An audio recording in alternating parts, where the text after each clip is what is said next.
अपनी कुर्सी की पेटी बांध लो। क्योंकि मौसम तो इन्होंने आज से बिगाड़ दिया है थिएटर्स का।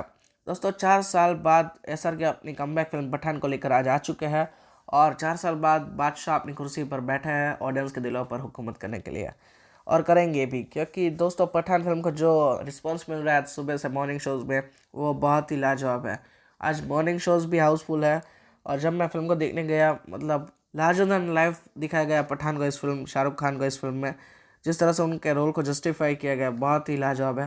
दोस्तों ये फिल्म कुछ इस तरह से है कि किस तरह से जब 2019 में इंडियन गवर्नमेंट ने 370 कलम को नाबूद किया था तो पाकिस्तानी कर्नल बदला लेने के लिए फिल्म के विलन जॉन अब्राहम यानी कि जिम के साथ हाथ मिलाते हैं। और जिम भी पहले इंडिया के एक रॉ एजेंट ही थे जो कि अब इंडिया के खिलाफ हो चुके हैं। वो क्यों है वो आप फिल्म में देख कर पता कीजिए। तो वो किस तरह से अब एक रक्तचरित जो कि एक बायोलॉजिकल वेपन होता है वो रशिया में स्थित मॉस्को में पड़ा होता है और वहाँ से ये चुराना चाहता है। लेकिन अगर ये फैल गया इंडिया में तो इंडिया में मतलब कई मासूम लोगों की जान जाएगी, पूरे एक सिटी को यह बर्बाद कर सकता है। तो अब इन इससे कैसे बचा जाए, अब रॉ तैयारी करता है एक ऐसे एजेंट को तैयार करने की और एक ऐसे एजेंट को बुलाने की जो इससे बचा सके इंडिया को। और अब वो आपने गेस कर ही लिया होगा कौन होगा। तो जी हाँ, पठान होंगे वो। अब पठान को बुलाने के लिए डिम्पल कापड़िया जो कि रॉ में काम कर रही होती है वो फ्लाइट में जाती है उन्हें बुलाने के लिए। तो फर्स्ट हाफ में पूरा इसी तरह से दिखाया जाता है और पूरा फ्लैशबैक में फिल्म जाती है कि किस तरह से पठान ने पहले भी एक बार जिम को पकड़ने की कोशिश की थी लेकिन वो छूट गए थे। उसके बाद हमें दीपिका पादुकोण की एंट्री होती है जो कि पाकिस्तान की एक आईएसआई एजेंट होती है और वो पहले रक्तचरित चुराने के लिए पठान का यूज़ करते हैं और उसके बाद वो जो रक्तचरित होता है वो दीपिका पादुकोण पठान से छीन कर जिम को दे देती है और उनके साथ मिल जाती है। उसके बाद फर्स्ट हाफ ख़त्म होता है। यहाँ पर इंटरवल के बाद सेकंड हाफ में हमें दिखता है कि किस तरह से पठान को अब मॉस्को गवर्नमेंट से बचाने के लिए और छुड़ाने के लिए टाइगर आते हैं। टाइगर फ्रेंचाइजी के इकलौते टाइगर सलमान खान इसमें आते हैं बीच में और किस तरह से वो पठान को रेस्क्यू करते हैं मॉस्को से और उसके बाद वो आगे कहानी बढ़ती है।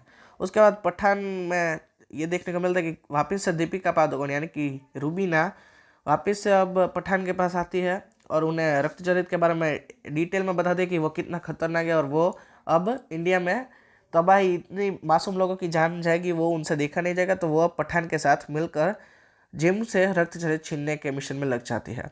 तो आपको कहीं ना कहीं वाइब्स आ रही होगी कि टाइगर में भी, टाइगर फ्रेंचाइजी में भी इसी तरह से दिखाया गया था कि टाइगर और जोया पहले मिलते हैं, फिर जोया टाइगर को धोखा देती है और उसके बाद उन्हीं के साथ मिलकर मिशन को ख़त्म करती है। इसी तरह से पठान में भी पठान और रूबीना मिलेंगे, रूबीना उन्हें धोखा देगी, उसके बाद सेकंड हाफ में उनके साथ मिलकर मिशन में आगे बढ़ेगी।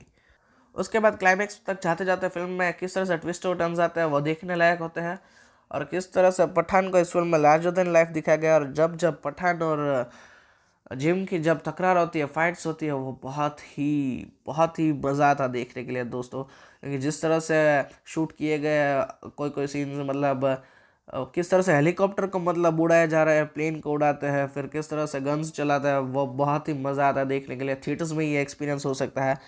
और लास्ट में जब फिल्म ख़त्म होती है इंडिया आखिर में बची जाता है, ये सबको पता ही होगा।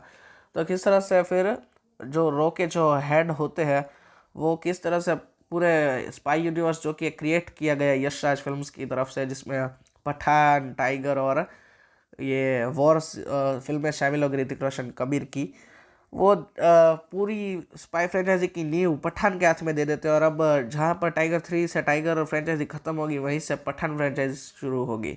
पठान की भी अब अलग अलग पार्ट्स आएंगे और टाइगर जोया की जिस तरह से हमने जोड़ी देखी थी उसी तरह से पठान और रूबीना की जोड़ी आगे देखने को मिलेगी। इन शॉर्ट अब से पठान राज करने वाला है और वो बॉलीवुड पे हो या फिर फिल्मों पर शाहरुख खान का ही अब राज चलेगा। दोस्तों ये फिल्म का बजट 250 करोड़ है लेकिन फिल्म कलेक्शन में बहुत सारे रिकॉर्ड्स तोड़ देगी।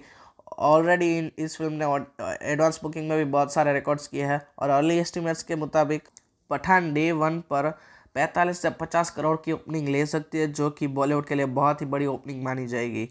तो दोस्तों आप एक बार मैं ज़रूर रेकमेंड करूंगा इस फिल्म को थिएटर्स में जाकर देखने की। हमारी तरफ से इस फिल्म को 5 में से 5 स्टार्स की रेटिंग मिलेगी। मुझे पर्सनली ये फिल्म बहुत ही अच्छी लगी। ऐसा लगे कि इससे अच्छी कमबैक फिल्म हो ही नहीं सकती और जॉन अब्राहम को एज अ विलन लेना शाहरुख खान के सामने हैट्स ऑफ। ये फिल्म को बहुत ही अच्छे से दिखाया गया है और अगर आपको आज का वीडियो अच्छा लगा तो इस वीडियो को लाइक कर दीजिए, शेयर कर दीजिए, चैनल को सब्सक्राइब कर दीजिए, कमेंट सेक्शन में अपने सजेशंस लिखना मत भूलिएगा। Thank you so much.